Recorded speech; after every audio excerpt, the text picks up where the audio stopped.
하시기를 빕니다. 하나님 곧 우리 주 예수 그리스도의 아버지는 하나님은 자신의 크고 한결같은 사랑을 따라 우리를 다시 태어나게 하셨습니다. 그리하여 우리가 살아있는 희망을 갖게 하셨습니다. 죽은 사람들 가운데서 예수 그리스도께서 부활하심을 통해서요, 또 썩지 않고 더럽혀지지 않고 시들지 않는 상속을 받게 하셨습니다. 그것은 여러분을 위해 하늘에 보존되어 있습니다. 여러분은 하나님이 능력으로 지켜주셔서 믿음을 통해 구원에 이르도록 해주신 분들입니다. 그 구원은 마지막 때에 드러나도록 준비되어 있는 것입니다. 이러한 까닭에 여러분은 기뻐합니다. 아직은 잠깐 동안 여러분이 여러 가지 시련 속에서 슬픔을 당할 수밖에 없지만 말입니다. 시련을 통해 여러분의 믿음을 검증하는 것은 그 믿음을 없어질 금보다 더 귀한 것이 되게 하기 위해서입니다. 또 그 믿음이 불로 정련되어 예수 그리스도께서 나타나실 때에 칭찬과 영광과 명예를 얻게 하기 위해서입니다. 여러분은 뵙지는 못했지만 그리스도를 사랑합니다. 지금도 뵙지는 못하고 있지만 그분을 믿으며 기뻐 뜹니다. 말로 표현할 수 없는 영광스러운 기쁨으로 그렇게 하고 있습니다. 여러분의 믿음의 결과로 여러분은 영혼의 구원을 받기 때문입니다. 그 구원에 대하여 예언자들이 꼼꼼히 찾아보고 꼼꼼히 헤아려 보았습니다. 곧 여러분에게 내릴 은혜에 대해 예언했던 예언자들이요, 그들은 자기들 안에 계신 그리스도의 영이 그리스도께 닥칠 고난과 그 뒤에 올 영광을 미리 증언하신 내용을 탐구하였습니다. 그것이 누구에 관한 것인지 어느 때에 관한 것인지를 말입니다. 그들이 받은 계시에 따르면 그들이 섬긴 그 일들은 자기 자신들을 위한 것이 아니라 여러분을 위한 것이었습니다. 그 일들은 이제 여러분에게 알려졌습니다. 하나님이 하늘로부터 내보내신 성령님을 힘입어 여러분에게 좋은 소식을 전해준 사람들을 통해서요, 그 일들은 천사들도 몹시 들여다보고 싶어하는 것입니다. 아멘. 기도합니다. 할렐루야. 살아계신 주님, 주님의 사랑과 은혜에 감사와 존귀와 찬양과 영광을 올려드립니다. 하나님, 오늘 우리가 이제 베드로전서 말씀을 통해서 정말 우리의 삶에 시시각각 다가오는 우리의 삶의 앞날, 그 앞날에 그늘져 있는 여러 가지 우리가 염려할 수밖에 없고 불안해할 수밖에 없는 많은 일들이 있지만, 그런 모든 불안정하고 그런 모든 두려움 가운데서 어떻게 평안을 얻는지 우리가 이 베드로전서 말씀을 통해서 하나님의 비밀을 알기 원합니다. 하나님의 해결책을 나의 것으로 받기를 원합니다.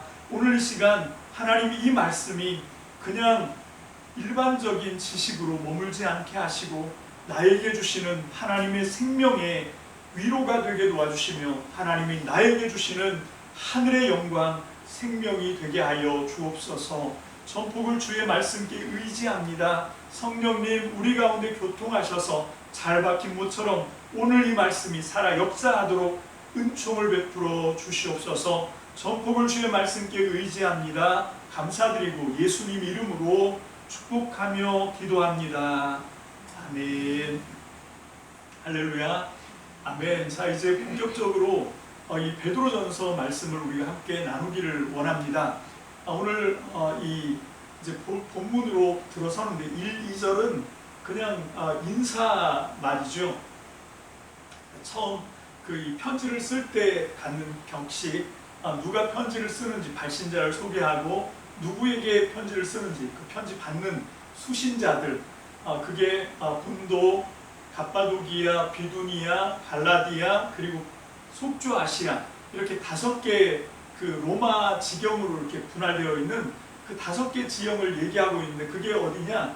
그 아나톨리아 반도, 그 아나톨리아 분지라고 하는 우리가 지금 알고 있는 튀르키예, 그 튀르키예 전반이라고 여러분들이 보시면 되겠습니다. 그 전체에 있는 사람들에게 지금 이 편지를 쓰고 있는데, 거기에는 그렇게 유대인들이 뭐 많이 살고 있는 그런 동네가 아닙니다.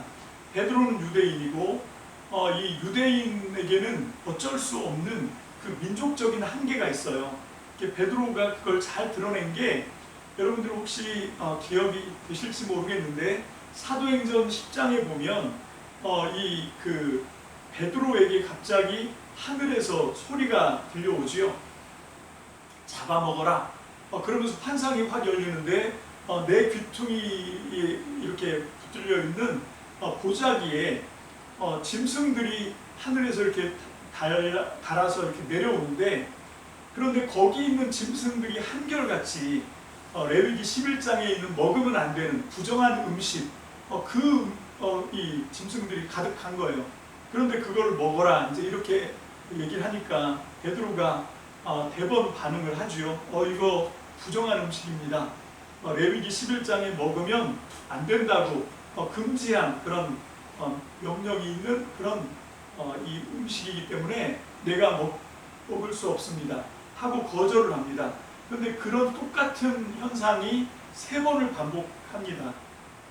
3번 다 베드로가 똑같이 반응을 하죠. 참 베드로는 이런 게 좀 많은 것 같아요. 요한복음 21장에서도 그 게네사렛 호수가에서 그게 이제 갈릴리 바다예요.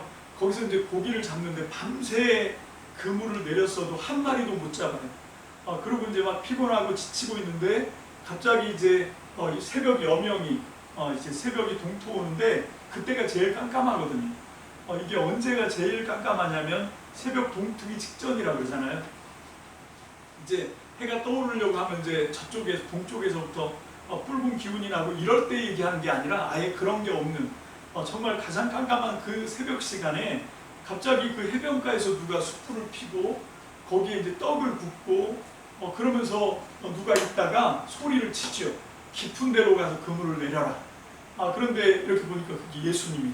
그래서 베드로가 그때 그물을 내리는데 고기가 그물이 찢어질 정도로 많이 잡히는 그런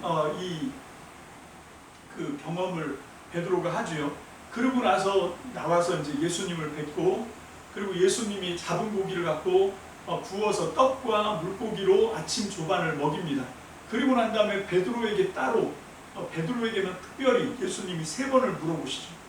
똑같은 질문, 네가 나를 사랑하냐? 이걸 똑같이 물어봅니다. 이게 사도행전에서도 이제 예수님은 그 일을 하고 승천하시고 떠나고 난 뒤에 똑같이 3번 또 보는 거죠. 여러분 이게 뭐를 얘기할까요? 여러 가지 다른 추정을 할 수 있겠지만 저는 이게 베드로의 고집인 것 같아요. 베드로는 쉬운 사람이 아닙니다. 되게 아주 완고한 사람이에요. 어느 정도 완고하냐면 비록 자기가 모든 걸 다 버리고 그물도 버리고 자기 가족들도 다 버리고 아내도 장모님도 버리고 그리고 예수님을 붙쫓아서 따라왔지만 예수님이 하는 게 자기가 생각할 때 아니다 싶으면 예수님의 멱살을 잡고 안 됩니다. 이렇게 저주까지 하고 대드는 그런 정도로 완고한 사람이에요. 그러니까 이 사람은 유대인이기 때문에 유대인의 어떤 그 규칙이나 이런 거에 굉장히 이 고지식한 사람이라고 우리가 생각을 할 수가 있거든요. 자, 그런데 이런 사람한테 레위기에 있는 먹으면 부정 타는 먹지 말라고 아예 신명 이 율법서에 오경에 그렇게 규정되어 있는 레위기에 있는 금지 품목을 먹어라 이렇게 하니까 베드로가 신비한 환상을 보았음에도 불구하고 못 먹겠습니다 하고 이제 계속 거절을 거듭해서 하죠. 그렇게 하다가 3번째 환상이 내려와서 먹지 못합니다 하고 거절하고, 그리고 이걸 3번씩이나 똑같은 주문을 하는 그런 것 때문에 이제 막 굉장히 근심을 하고 있는 찰나에 누가 오냐면 고넬료가 옵니다. 밖에서 고넬료가 보낸 그 하인들이 와가지고 우리 주인이 기도하다가 응답을 받고 지금 여기 집가라고 하는 거리에 있는 여기 있는 당신을 모셔오라고 그렇게 하나님께 응답을 받았습니다. 그리고 이제 온 거예요. 그러니까 베드로가 이 고넬료는 이방 사람이거든요. 비록 경건한 유대인이지만 여러분들이 사도행전을 읽다 보면 경건한 유대인 이런 말을 볼 수가 있어요. 이건 무슨 얘기냐면 이방 사람인데, 그리고 이방 사람인데 이 사람이 귀한 건 아니에요. 이방 사람들인데 유대인으로 귀한 사람들이 있습니다. 그러니까 요즘도 그렇죠. 뭐 외국 사람인데 뭐 옛날에 독일 사람도 우리나라 한국 사람으로 이렇게 귀화하고, 뭐 중국 사람도 그렇고 일본 뭐 이런 사람들이 한국 사람으로 우리도 마찬가지로 또 다른 나라에 귀화하고 뭐 그런 일들이 이 왕왕 있는데, 그때도 그랬던 것 같아요. 그래서 이게 유대인들의 삶을 살려고 이제 귀화를 하면 그냥 유대인이에요. 그런데 그렇게 하면 이제 할례를 받아야 되고 율법을 이 유대인이 지켜야 되는 규정들 이런 것들을 이제 철저하게 준수해야 하는데, 그런 거는 싫어. 그러니까 귀화까지는 아니야. 그래서 할례도 받고 뭐 할례도 안 받고 그 다음에 율법 규정도 안 지키지만, 그런데 그 유대인들과 유대인들이 믿는 그 여호와 하나님, 그 여호와 하나님의 가르침이 담겨 있는 모세 오경을 필두로 해서 예언서, 그런 그 구약 탄악이라고 하죠. 그런 말씀들이 너무 좋아서, 그래서 그 법대로 좀 살고 싶어서, 그래서 아직 귀화는 하지 않았지만 할례 받고 율법을 지키고 그렇게 유대인이 되진 않았지만 이방 사람임에도 불구하고 유대인처럼 기도하고 유대인처럼 구약 성경을 보고 이렇게 하는 사람들이 있었어요. 그런 사람들을 가리켜서 경건한 유대인 이렇게 불렀습니다. 그러니까 almost 유대인 뭐 이런 뜻인 거예요. 완전히 유대인으로 이제 귀화한 건 아니지만 이방 사람임에도 불구하고 유대인과 유대인의 삶이 이게 진짜다라고 하는 걸 알고 그런 삶을 추구하기로 결심하고, 비록 귀화는 하지 않았지만, 그래서 유대 종교인은 아니지만 이방인 신분으로 이 유대인들처럼 그렇게 말씀을 읽고 그 말씀 가르침대로 살고 기도도 하고 그렇게 하는 사람들이 있어요. 그게 경건한 유대인인데 고넬료가 딱 그런 사람이었죠. 그래서 이 고넬료 같은 사람이기 때문에 그래서 베드로가 이제 망설였습니다. 거기 가는 거를. 그런데 이 환상을 3번이나 똑같은 환상을 보고 나니까 간 거죠. 하나님도 베드로가 어떤 사람인지를 아는 거예요. 그러니까 고지식하니까 얘는 이런 신비한 기적을 체험하지 않으면 이거는 고집을 꺾을 사람이 아니다 해서 이제 그렇게 한 거거든요. 자, 이렇게 완고한 사람인데 지금 어떻게 됐나 보십시오. 어떻게 됐냐면 지금 이 편지를 받는 이 수신자들, 이 수신자들이 누구냐면 한결같이 이방 사람들입니다.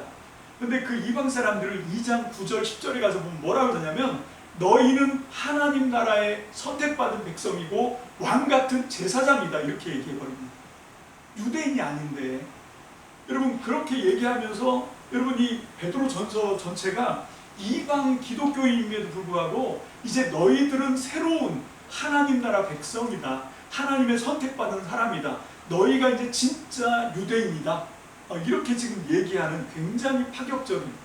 여러분 어떻게 여기까지 왔을까? 이게 하나님의 은혜가 아니면 아닌 거죠. 하나님이 베드로를 어떻게 만들어 왔길래 이렇게 됐는지. 여러분 이게 베드로를 통해서 나타난 하나님의 능력과 영광입니다. 여러분 이게 베드로 한 사람뿐만 아니라 저와 여러분 모두에게 이런 은혜가 있을 줄로 믿습니다. 그게 1장 2절에 나와 있는 하나님이 미리 아시고 작정하시고 미리 아시고 계획을 세우시고 그리고 성령님이 그 하나님의 계획을 받아서 거룩하게 역사를 하셔서 그리고 예수 그리스도께서 순종하고 그리스도의 핏부림에 참여할 수 있도록 예수님이 당신의 보혈을 흘려서 언약의 핏부림을 주셨기 때문에 이게 가능해진 거죠. 그 안에 베드로가 있었기 때문에 베드로가 이렇게 변화가 됐던 것입니다. 그렇게 변화된 베드로가 지금 이 편지를 쓰고 있는 거예요. 누구에게? 이방 사람들에게.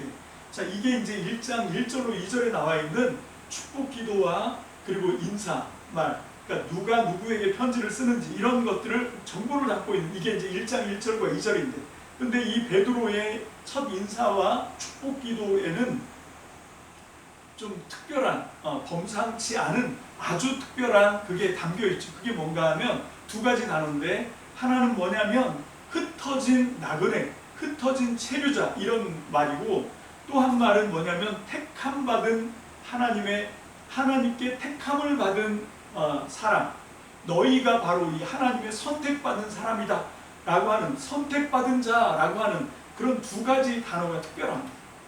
여러분 이게 그 인간적인 면으로 볼 때는, 자연인으로 볼 때는 우리는 소망이 없는 거예요. 소망이 없는데, 그런데 그 소망 없는 먼지만도 못한 그 인생들에게 그 사람이 왜 지금 특별한 사람이 됐냐면 그런 아무것도 아닌 존재에게 하나님의 선택이 임했기 때문에 그렇습니다. 여러분, 이거를 받아들이는 게 믿음이라는 거예요. 비록 혈통으로 유대인은 아니지만, 비록 혈통으로 이런 것들을 받을 만한 자격이나 조건이 있는 것은 아니지만, 그럼에도 불구하고 하나님이 만세전에, 세상을 창조하기 전에 미리 아셨고 그리고 작정을 하셨습니다.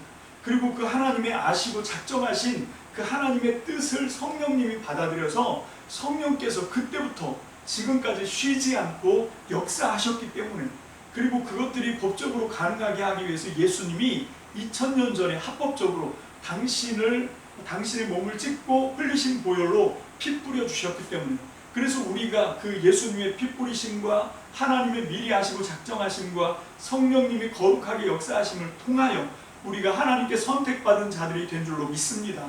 아멘. 이 믿음만 우리에게 확고하다고 하면 그 다음부터는 노 프라블럼, 아무 문제가 없는 거예요. 문제가 많지만 그것들은 사실 별 문제가 아닌 겁니다. 자, 이렇게 이제 지난 시간 우리가 공부했던 것을 정리하고 이제 오늘 새롭게 3절부터 12절까지 가는데, 이것들은 거의 다 뭔가 하면 무엇에 대한 얘기인가 하면 한마디로 압축하면 산소망이라고 할 수가 있어요. 여러분, 3절 말씀 다 함께 보겠습니다. 3절 시작. 찬양 받으시기를 빕니다. 하나님 곧 우리 주 예수 그리스도의 아버지는, 하나님은 자신의 크고 한결같은 사랑을 따라 우리를 다시 태어나게 하셨습니다. 그리하여 우리가 살아있는 희망을 갖게 하셨습니다. 아멘. 자, 하나님이 우리를 거듭나게 하셨어요.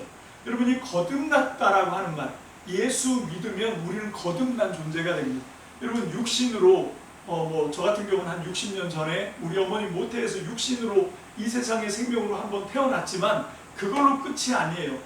여러분, 또 한 번 또 태어나야 되는데, 그건 뭔가 하면 위로부터 태어나야 됩니다.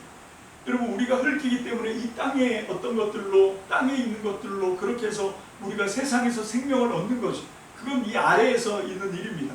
그런데 다시 거듭나는, 다시 한번 태어나는, 오늘 본문이 말씀하고 있는 하나님의 크고 한결같은 사랑을 따라 우리를 다시 태어나게 했다라고 할 때, 이 다시 태어난, 이 거듭남, 이건 뭔가 위로부터 태어나는 거예요. 그리고 요한복음에도 보면 잘 말씀하고 있는데,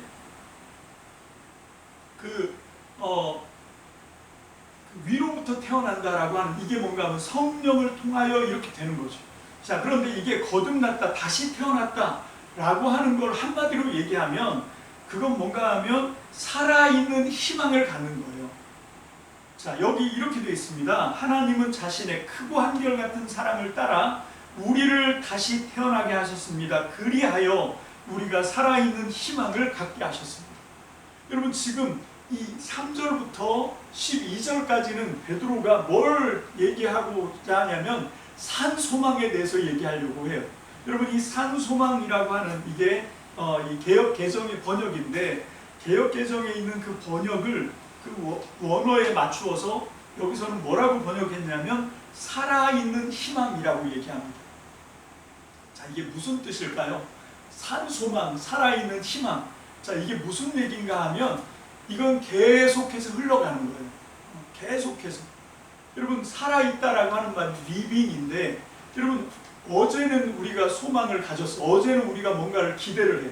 어제는 뭔가를 믿었어. 근데 문제는 뭔가 오늘, 내가 오늘을 닥치고 보니까 오늘 닥친 문제가 어제 내가 갖고 있었던 확신과 소망과 희망과 기대를 다 삼켜버리는 거예요. 그래서 우리는 어제는 내가 하나님을 기대하고 어제는 희망을 갖고 어제는 기뻐 날뛰었는데, 오늘 새로운 어떤 국면에 딱 도착하고 보니까, 새로운 상황이 맞닥뜨리고 보니까 우리가 막 거기에 완전히 기가 질리고, 그래서 완전히 무너지고, 그래서 포기하고 절망하고, 어제 내가 믿은 사람 만나 싶게 오늘은 완전히 절망하고 부르짖는, 여러분, 그런 사람들이 얼마나 많습니까? 이거는 살아있는 게 아니죠. 이거는 리빙이 아닌 거예요. 살아있는 이라고 한 이 말은 뭔가 하면 어제나 오늘이나 내일이나 한결같이 똑같이 늘 희망인 거예요. 여러분 항상 역사는 어떤 조건과 어떤 상황이 바뀌어도 그 상황과 조건이 어떻게 되든 상관없이 그냥 여전히 하나님이 주신 희망, 하나님이 주신 소망, 이게 산소망입니다. 여러분 그걸 지금 쭉 풀어서 설명을 하고 있는 거거든요. 그게 어떻게 표현되고 있냐? 이게 거듭남을 통해서, 다시 태어남을 통해서 그게 우리에게 자연스럽게 흘러왔지, 우리가 이 살아있는 희망을 우리가 만들어낸 게 아니라는 거예요. 자, 그리고 그걸 더 쐐기를 박는 게 뭔가 하면 그 뒤에 나와 있는 예수 그리스도의 부활하심을 통해서예요. 그러니까 출처가 누구냐면 예수님의 부활입니다. 여러분 예수님을 통해서, 예수님이 출처죠. 예수님이 부활하심을 통해서 우리에게 거듭날 수 있게 했고, 예수님이 부활하지 않으면 우리에게는 거듭날 수 있는 아무런 근거가 없는데, 예수님이 죽었다가 다시 부활하심으로 말미암아 우리에게 거듭남을 할 수 있는, 다시 태어나게 될 수 있는, 이게 거듭난다는 게 부활의 생명을 갖는 거거든요. 이게 부활의 생명을 갖는다는 게 살아있는 희망을 갖는 겁니다. 다른 게 아니라. 여러분 이게 맨 마지막에 또 어떻게 연결되는지 먼저 우리 12절 다시 한번 봅니다. 12절. 자, 시작. 그들이 받은 계시에 따르면 그들이 섬긴 그 일들은 자기 자신들을 위한 것이 아니라 여러분을 위한 것이었습니다. 그 일들은 이제 여러분에게 알려졌습니다. 하나님이 하늘로부터 내보내신 성령님을 힘입어 여러분에게 좋은 소식을 전해준 사람들을 통해서요. 그 일들은 천사들도 몹시 들여다보고 싶어하는 것입니다. 아멘. 자, 이게 여기서 그들은, 계시를 받은 그들은 누구냐면 이게 구약에 있었던 예언자, 선지자들 얘기를 하는 거예요. 여러분 대표적으로 이 뭐냐면 이 새로운 시대에 대한 예언을 한 예언자들이 대표적으로 뭐 요엘이라든지 그 다음에 에스겔, 예레미야, 이사야, 이런 분들이 이제 새로운 시대에 대한 걸 얘기하거든요. 그러니까 하나님이 율법의 말씀을 주셨는데 이 말씀을 갖고도 이 사람들이 타락을 하는 거예요. 이 말씀을 갖고도 결국은 멸망의 길로 달려가는 거예요. 그래서 이거 안 되겠다, 이제 새로운 성령의 시대가 필요한 거죠. 그게 이제 새 시대에 대한 도래인데, 여러분 그게 우리가 잘 아는 뭐 예레미야 31장이나 에스겔 36장 뭐 이런 데서 보면 이 새 소망에 대한 얘기를 하죠. 그때는 어떻게 되냐면 하나님의 말씀을 돌판에다가 쓰지 않고, 이게 이제 십계명 얘기를 하는 건데, 돌 위에다가 계명을 써주지 않고 어디에다 쓰냐면 우리의 마음에, 그게 이제 신비라고 되어 있는데 우리의 마음에다가 하나님의 말씀을 아예 새겨주는 거죠. 그래서 그때는 내가 정말 애쓰고 힘쓰고 노력하고 훈련해야 그 말씀을 지키는 게 아니라 하나님의 성령에 의해서 하나님께서 우리의 마음에 생명으로 그 하나님의 말씀을 새겨주심을 통해서 우리가 그냥 이 말씀의 능력 안에 확 들어와 있는, 그걸 지금 얘기하고 있는 거예요. 그게 그들입니다. 그들이 받은 계신 거예요. 그게 이제 요엘이 예언했던 그 성령이 임하면 무슨 일이 일어나고 이제 이런 것들을 예언했는데, 그 때가 언제인지, 그거를 받을 수 있는 사람들이 누군지 이 사람들은 몰랐던 거예요. 근데 이제 어떻게 됐습니까? 베드로가 말하는 거예요. 이제 우리가 그걸 받았다는 거예요. 그럼 베드로는 실제로 그 사도행전 2장에서 바로 그 성령을 받았잖아요. 요엘이 예언했던, 예레미야가 예언했던, 예스겔이 예언했던 하나님이 성령을 받아서 완고한 마음을 살같이 부드러운 마음으로 바꿔주시고, 그래서 그전에는 막 두렵고 떨려서 문을 걸어 잠그고 바깥 나오지도 못하고 예수님을 모른다고 3번씩이나 부인하고 그렇게 했던 쫄보들이 하나님의 성령을 받고 나니까 완전히 새 사람이 되어서 어떻게 그들이 행동을 했는지 우리가 알 수 있잖아요. 자, 그런데 이제 그게 또 세월이 흘러 지나가니까 지금 상황이 되니까 어떻게 됐냐면 바울은 옥에 갇혔어요. 여러분 베드로가 바울을, 이게 좀 관계가 약간 애매하지만 뭐 애증 관계라고 해야 되는지 하여튼 그런 좀 관계이지만 그럼에도 불구하고 베드로의 입장에서 아마 그 초대교회가 굉장히 미약했는데 그 초대교회의 획기적인 그런 부흥의 불을 당겼던 게 사도 바울이거든요. 그러니까 베드로가 지금 이 교회 전체를 자기가 지금 장로로 책임의 의식을 갖고 있거든요. 그래서 예수님이 이 마태복음 6장에도 그 말씀하시잖아요. 내가 이 반석 위에 내 교회를 세우겠다 이렇게 말씀을 해주셨거든요. 베드로가 그 약속도 받았단 말입니다. 그러니까 베드로는 지금 예수님이 부활하시고 승천하시고 떠나가신 후에 성령을 받고 교회가 생겨났고 하는 그 모든 일들이 이게 남의 일이 아닌 거예요. 이게 정말 자기 일보다 더 애착이 가고 자기 일보다 더 이제 거기에 몰입하고 있는 그런 상황인데, 그런데 그 약한 교회에 갑자기 혜성처럼 사도 바울이 나타나서 엄청난 복음 전파를 하고, 그래서 이방 사람들이 막 예수 믿고 돌아오는 숫자가 어마어마하게 많은 거예요. 그런 것들이 에베소에서도 있었고 고린도에서도 있었고, 그런 막 놀라운 부흥의 역사들을 보면서 베드로는 되게 한편으로 고마운 거죠. 바울이 한때는 자기 면전에서 갈라디아서 2장에 보면 베드로가 그 외식을 했다 해서 막 바울이 면전에서 그냥 공격을 해댔지만, 그런 좀 약간 너무 강골이고 막 외골수고 그런 건 있지만, 그래서 약간 좀 가까이 하기엔 좀 껄끄럽지만, 그럼에도 불구하고 베드로 입장에서 사도 바울이 고마웠을 거예요. 바울이 이렇게 열심히 예수님의 복음을 전하고 그 복음으로 교회를 세우고 그렇게 하는 그 일이 되게 고맙고, 그래서 믿음직하고 든든하고, 그래서 바울을 많이 의존하는 그런 어떤 연대감 같은 것도 있었을 겁니다.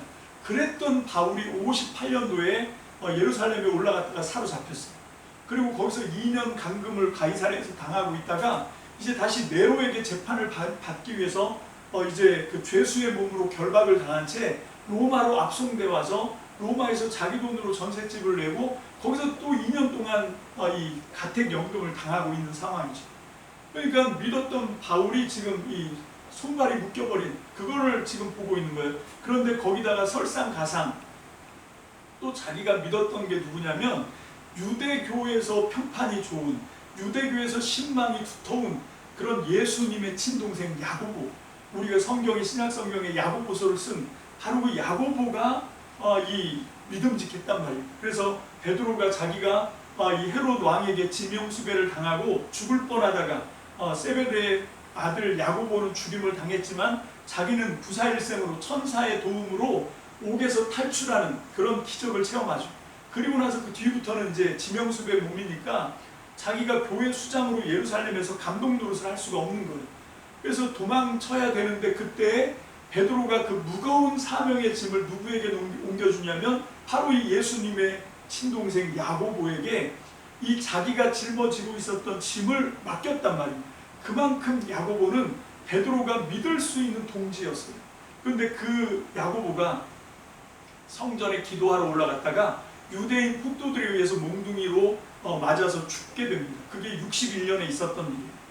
그런 일들을 겪고 지금 베드로가 이 편지를 쓴 거예요. 그리고 또 한 가지, 그거보다 더 결정적인 문제는 뭔가 하면, 자, 이런 상황이 지금 굉장히 급박한데 자기가 지금 너무 늙은 거예요. 자기가 너무 늙어서 힘이 다 빠진 거예요. 정말로 이렇게 되니까 어떻게 되냐면 소망이 없는 거예요. 완전히 기운이 싹 빠져버린 거죠. 그래서 이걸 어떻게 해야 돼 하고 사도 바울도 굉장히 난망했을 겁니다. 정말 굉장히 힘이 쭉 빠지는 그런 절망적인 상황에 놓여 있었을 거예요.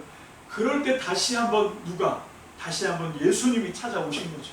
물론 성경에는 그런 기록은 없습니다. 그냥 제가 이런 여러 가지 상황들을 보니까 그거 아니면 답이 없는 거예요. 그리고 이제 그 얘기가 뒤에 쭉 나오거든요. 그리고 성령님이 다시 한번 불을 지핀 거죠. 다시 한번 각성을 시켜준 거예요. 다시 한번 베드로에게 이 눈 뜨고 세상의 조건이나 환경, 바울이 감금되어 온 거, 야고보가 맞아 죽은 거, 그래서 이제 교회가 질이 멸렬하고 오합지졸이고 더 이상 누가 이렇게 이 어려운 교회를 누가 이걸 딱 잡고 할 수 있을지, 안 그래도 지금 율법을 놓고 유대인 그리스도인과 이방인 그리스도인 간에 아직 이게 해결되지 않고 막 서로 갈등하고 있는 이런 여러 가지 상황 속에서 이 교회가 앞으로 어떻게 굴러갈 건지, 정말 교회의 앞날은 있는 건지, 이런 여러 가지 고민으로 이 베드로가 얼마나 힘들었을까, 그런 한번 상상을 해보는 거죠. 그러고 있을 때 하나님이 베드로를 어떻게 일으켜 세웠는지, 그 첫 번째가 뭐냐면 산소망입니다. 그 산소망이 지금 어떻게 베드로에게 오게 되냐면, 여기 보니까 그들이 받은 계시예요. 그러니까 예언자들이 받았던 그 계시가 언제냐면 이제 어느 때가 되면 하나님의 성령이 임하실 것. 하나님의 성령이 임하면 돌같이 딱딱한 완고한 마음이 살같이 부드러워지고, 그전에는 패역하고 그전에는 하나님의 말씀을 거역하고 불순종하던 사람들이 이제는 정말로 이 순종하는 게 너무 쉬워. 그렇게 하나님의 말씀대로 순종을 할 수 있도록 하나님이 우리의 마음속에다 아예 말씀을 새겨주시고 성령으로 인쳐주시고, 그래서 하나님이 끌고 가시는 그런 때가 올 거다. 그때가 언제고 그게 누군지 이런 것들을 지금 이 예언자들이 하나님의 계시를 받으면서 그것들을 뭐 700년 전에 800년 전에 뭐 이러고 써왔단 말이죠. 그런 것들을 써왔는데 그게 지금 어느 때라는 거예요. 그게 어느 때를 위한 거고 그게 누구를 위한 거라는 겁니까? 자, 이게 11절에 나와 있는 건데 그들은 자기들 안에 계신 그리스도의 영이 그리스도께 닥칠 고난과 그 뒤에 올 영광을 미리 증언하신 내용을 탐구하였습니다. 그것이 누구에 관한 것인지 어느 때에 관한 것인지 할 때 누구에 관한 거예요? 지금 베드로가 어떻게 응답을 하는 거예요? 나를 위한 거다. 나와 우리를 위한 거다. 그 우리가 이제 유대인의 울타리를 뛰어넘어서 저기 터키에 있는 이방 교회들에게도 똑같이 흘러넘치는, 저 사람들이 하나님의 선택받은 사람들이구나, 이걸 확신한 거예요. 이거가 예언자들이 그때 이걸 부지런히 연구하고 탐구해서 그때 하나님께 받았던 그 계시가 지금 우리 때 지금 여기서 이루어지는구나, 이걸 확신받은 거죠. 그게 확실해지니까 어떻게 됩니까? 산소망이 생겨납니다. 그전에는 완전히 풀이 죽고 그전에는 완전히 기진맥진했는데 이 다시 한번 이 예언서를 통해서 아마 이 예레미야도 보고 요엘서도 보고 에스겔도 보고 했던 것 같아요. 이사야도 보고 그걸 보다가 이 말씀이 지금 우리를 바라보시고 하나님이 주신 계시였구나. 이 예언자들이 이게 누구에게 가는 말씀인가, 이게 누구를 해당하는 말씀인가, 그거를 자기들도 되게 궁금해했었는데 이게 우리를 향하신 말씀이구나, 이걸 확증받은 거죠. 그걸 믿음으로 깨닫게 된 것입니다. 그러면서 뭐라고 얘기하냐면 하나님이 하늘로부터 내보내신 성령님을 힘입어 여러분에게 좋은 소식을 전해준 사람들을 통해서, 자, 이게 누굽니까? 예언자들인 거예요. 비록 시간은 몇백 년 전 사람들이지만 하나님이 하늘로부터 성령님을 보내주셔서 성령의 힘을 받아서 지금 우리에게 당할 그 소식을 이 예언자들이 궁금해하면서 그때 하나님이 주신 성령님의 계시로 이것들을 써나왔다는 거죠. 근데 그 말씀이 지금 우리에게 해당된다는 거예요. 그 일은 어느 정도로 놀라운 일이냐면 마지막에 보면 그 일들은 천사들도 몹시 궁금해하고 천사들도 몹시 알고 싶어 안달이 났던 바로 그런 사건이라는 거예요. 그런 사건을 지금 우리가 하나님의 계획 안에서 하나님의 성령의 주도 안에서 지금 우리에게 이 산소망이 왔다는 거죠. 그 산소망이 뭘 통해서? 예수 그리스도의 부활하심을 통해서.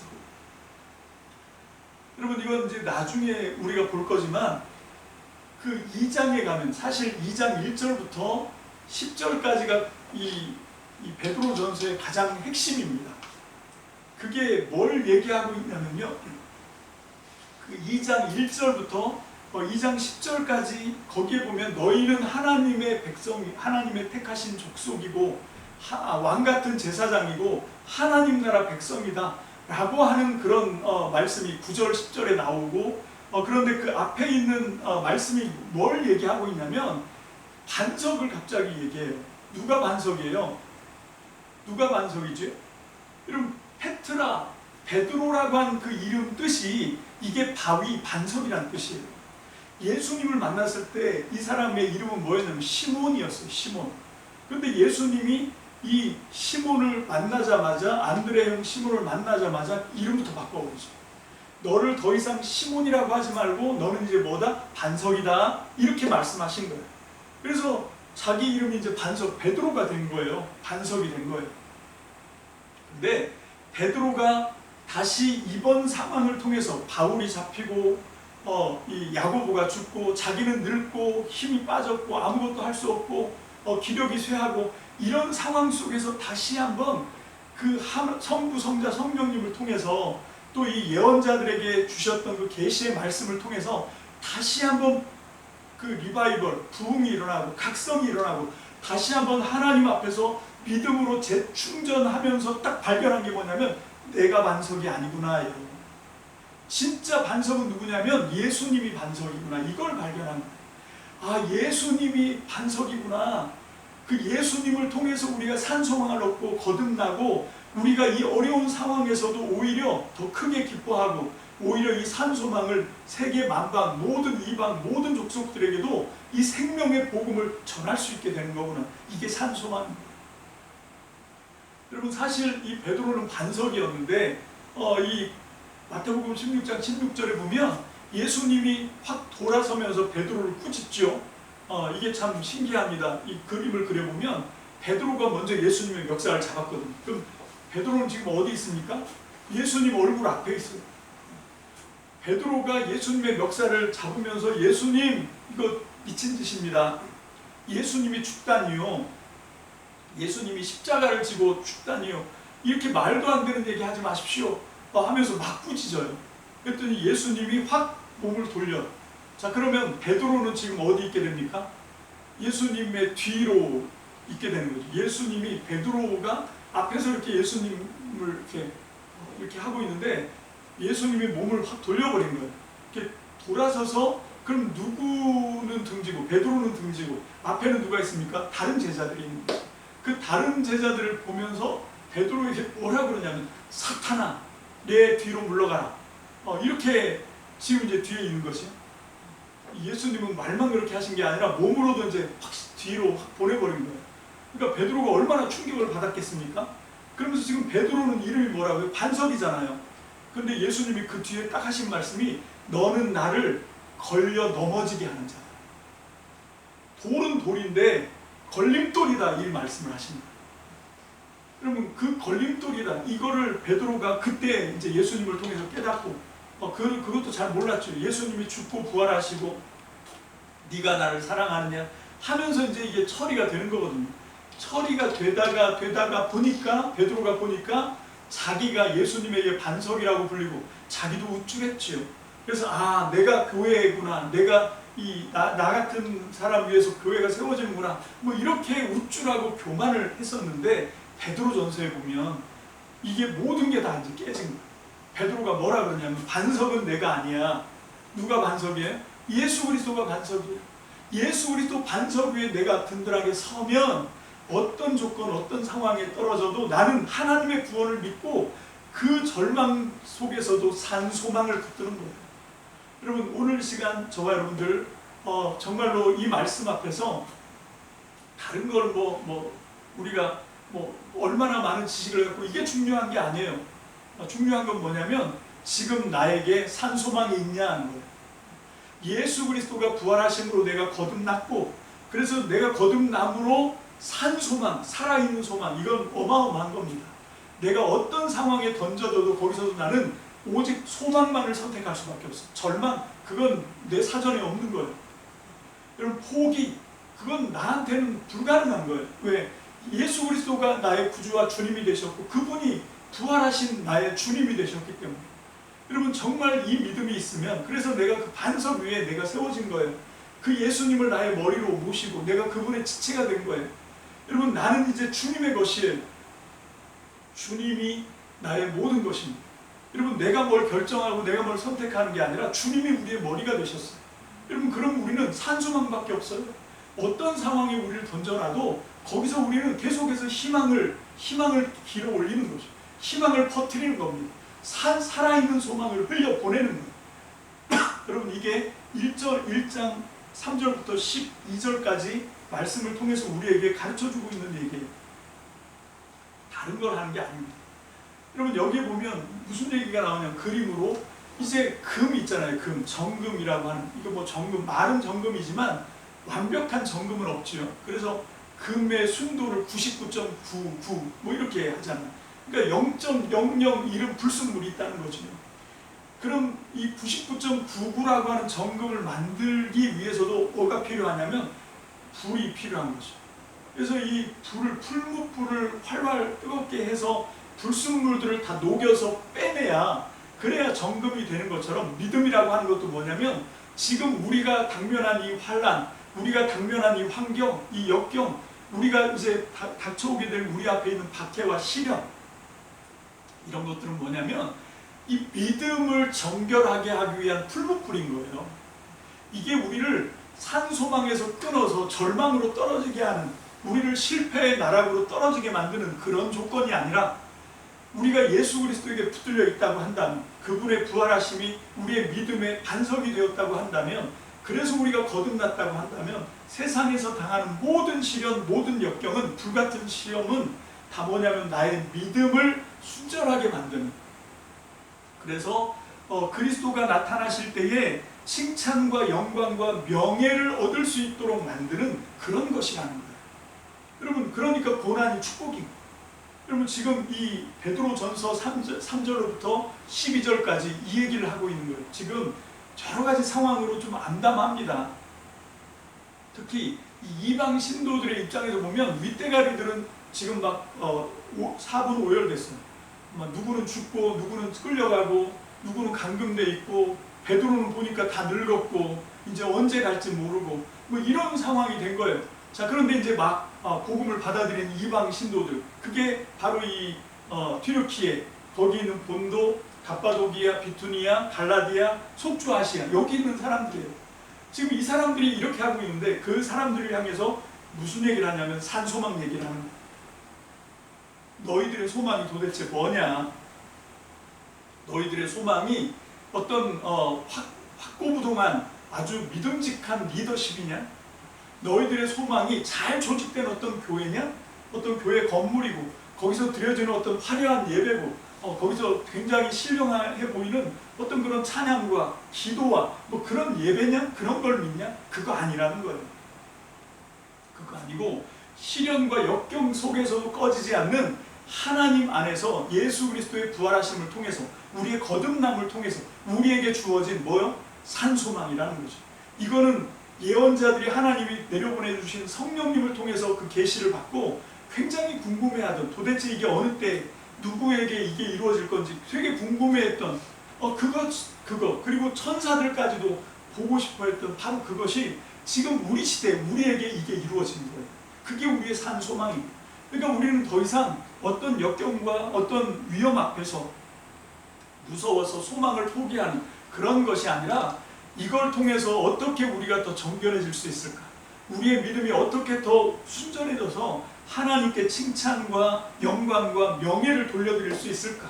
여러분, 이렇게 생각하면서 당당하게 그 어려움을 맞설 수 있도록 지금 사도 베드로가 이 5군데에 있는, 흩어져 있는 정말 자기들 자신은 아무것도 할 수 없다고 생각하는 그런 사람들에게, 아니야, 너희는 선택받은 하나님 백성이다.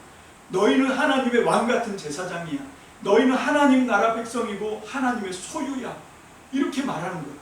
그러면서 너희가 이 하나님의 백성이고 하나님의 소유라고 하는 증거가 뭐냐? 산 소망을 발휘하고 살아라. 그 얘기를 하는 거예요. 살아있는 소망을 발휘하고 살아라. 여러분, 여러분들은 하나님께 선택받은 사람들입니까?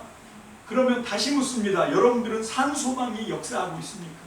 어떤 상황 가운데서도 우리는 소망을 선택하고 어떤 상황 가운데서도 우리는 뒤로 물러가거나 두려워 떨거나 하는 것이 아니라 하나님을 믿는 믿음으로, 소망으로 어떤 어려움 속에서도 산소망의 위력 안에 안전하게 보존을 받는 그런 사람입니까? 오늘 시간 이게 가장 중요한 거예요. 내 안에 살아있는 소망이 있나? 어떤 조건과 상황 가운데 던져져도 거기에 굴하지 않는 그런 내 안에 그런 믿음과 그런 살아있는 소망이 내 안에 있는가? 여러분, 이건 나의 실력이 아니에요. 믿음도 그렇고 여러분, 살아있는 소망도 그렇고 오직 나의 반석이신 예수 그리스도를 통해서 우리에게 주어지는 거거든요. 여러분, 이게 내 거라고 하면 문제가 아닌데 이게 내 거가 아니기 때문에, 그래서 우리는 믿음이라고 하는 게 뭐냐면 그게 어떤 나의 고집이나 신념을 얘기하는 게 아니에요. 하나님이 하신 일, 예수님이 하신 일, 성령님이 하신 일을 그냥 내가 받아들이는 거예요.